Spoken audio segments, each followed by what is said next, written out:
नमस्कार मित्रों, इस कार्यक्रम में हम कुंडली के तीसरे घर से पहचान करेंगे, तीसरे भाव से। इसे प्रामुख्यता से पराक्रम भाव भी कहा जाता है।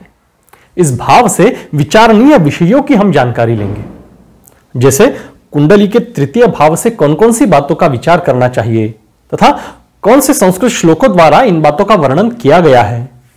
तृतीय भाव से देखे जाने वाले शारीरिक अवयव तथा तृतीय भाव से देखी जाने वाली बातों को हम विस्तार पूर्वक समझेंगे। ज्योतिष शास्त्र की विभिन्न शाखाओं में तथा ज्योतिष के विभिन्न ग्रंथों में तृतीय भाव से कौन सी बातें जानी जाती हैं, इसकी भी आज हम जानकारी लेंगे। तृतीय भाव से जानने योग्य बातें सहजता से ध्यान में कैसे रखें, इसके लिए एक ट्रिक भी हम समझेंगे। अन्य भावों को प्रथम मानकर तृतीय भाव से और कौन कौन सी बातों का बोध हो सकता है, इस विषय पर भी चर्चा करेंगे। चलिए शुरू करते हैं बृहत पाराशर होरा शास्त्र के एक संस्कृत श्लोक से। श्लोक है, विक्रमं भृत्य भ्रात्रादि चोपदेश प्रयाणकम पित्रोर्वै मरणं विद्वान दुश्चिक्याच्च निरीक्षयेत्। इसका भावार्थ है, साहस, नौकर, भाई बहन, उपदेश, यात्रा, माता पिता की मृत्यु, ये तृतीय भाव के कारकत्व है। तृतीय भाव के कारकत्व संबंध में मेरे स्मरण में और एक श्लोक है।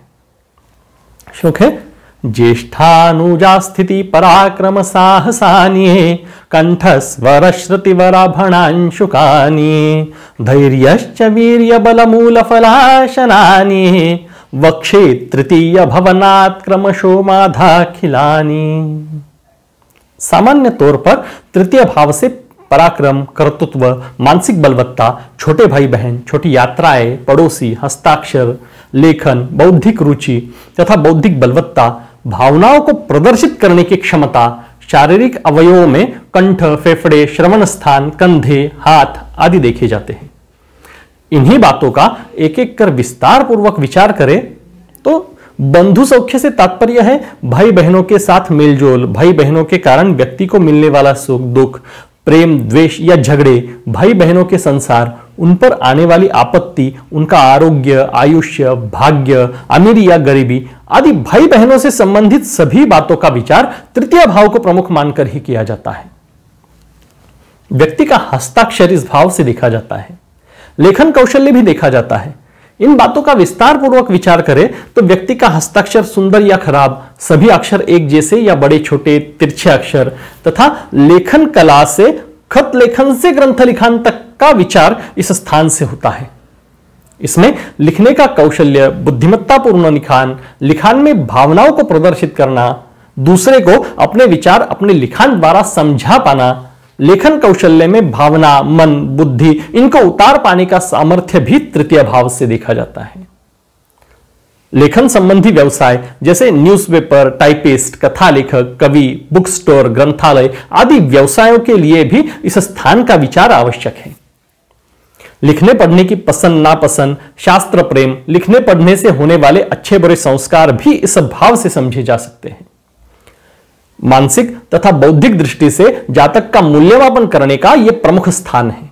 यानी मन की कठोरता या कोमलता, मन पर होने वाले संस्कार, विचारों की दिशा, जातक का मानसशास्त्रीय गठन, मन की दरिद्रता, पशुता या मानवता, मन के विकार, मानसिक डर, अवसाद, नैराश्य, मन की संवेदन क्षमता, मानसिक बदलाव, वैचारिकता आदि बातों का विचार इस भाव से किया जाता है। तथा बौद्धिक दृष्टि से बौद्धिक क्षमता, कल्पना शक्ति, आकलन शक्ति, दृष्टिकोण, बौद्धिक तीक्ष्णता, बौद्धिक मंदता, बौद्धिक भूख आदि बातों का विस्तार पूर्वक विचार भी तृतीय भाव से ही किया जाता है। कंठ, फेफड़े, श्रवण स्थान, कंधे, हाथ इनका भी तृतीय भाव से ज्ञान होता है।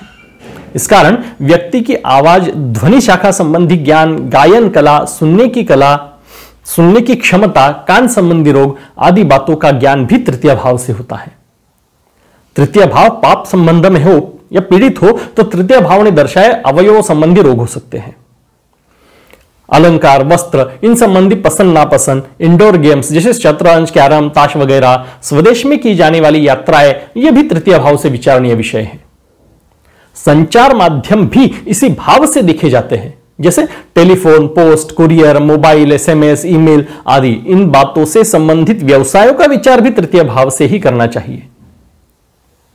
जातक पारिजात ग्रंथ के अनुसार तृतीय भाव स्थिरता, वीरता, शक्ति, जड़युक्त खाद्य पदार्थ, गहने, वस्त्र, काम, छोटे भाई बहनों के कल्याण आदि को दर्शाता है।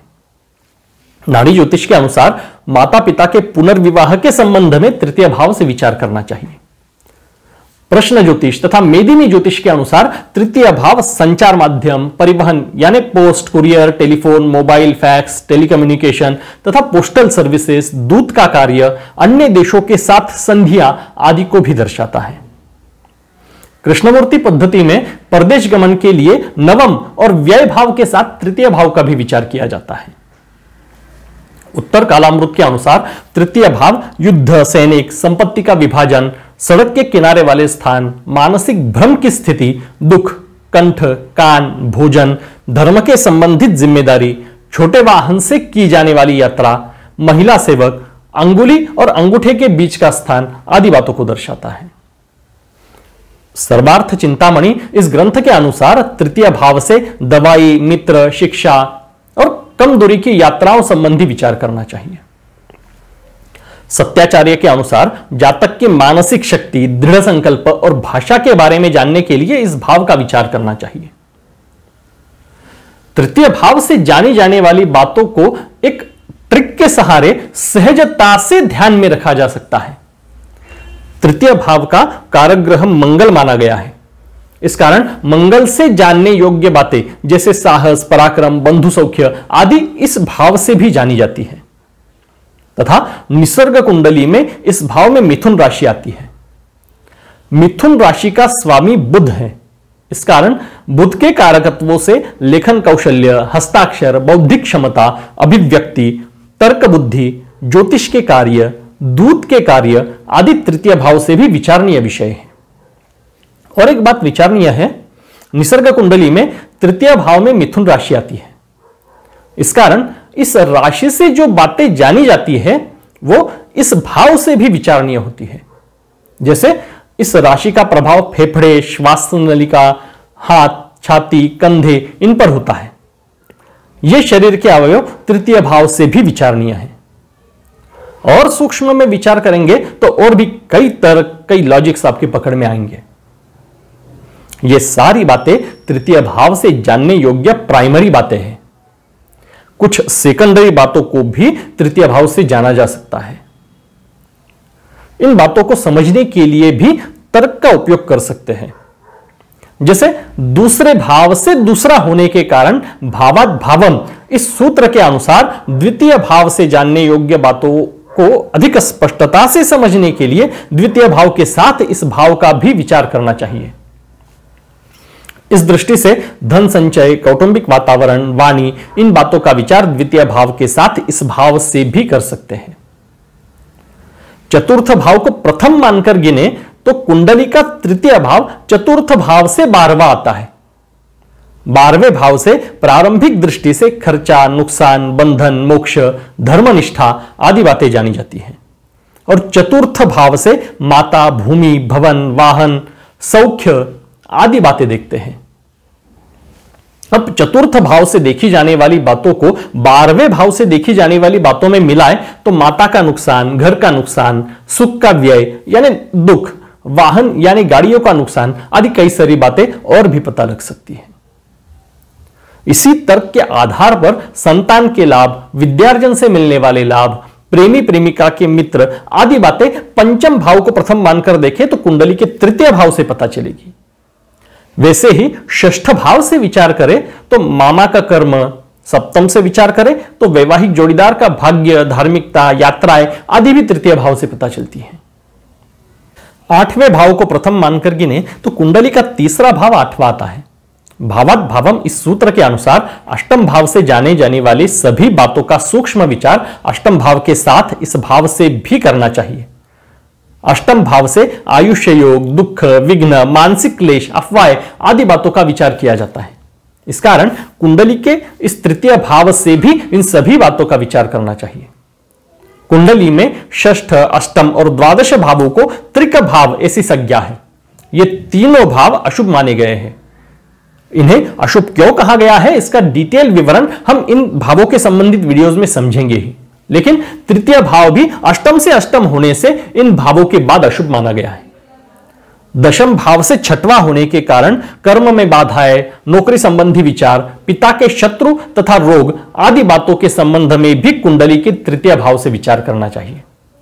एकादश भाव से पंचम होने के कारण बड़े भाई की संतति तथा और भी ऐसे कई सारी बातें हम तृतीय भाव के आधार पर जान सकते हैं। तृतीय भाव से और क्या क्या जान सकते हैं, इस पर विचार करें और हमें कमेंट में जरूर बताएं। इस भाव के स्वामी ग्रह को नाशिकेश दोष आता है। इस विषय संबंधी और डिटेल जानकारी के लिए आप हमारा पिछला वीडियो जरूर देखें, उसकी लिंक आपको डिस्क्रिप्शन में मिल जाएगी।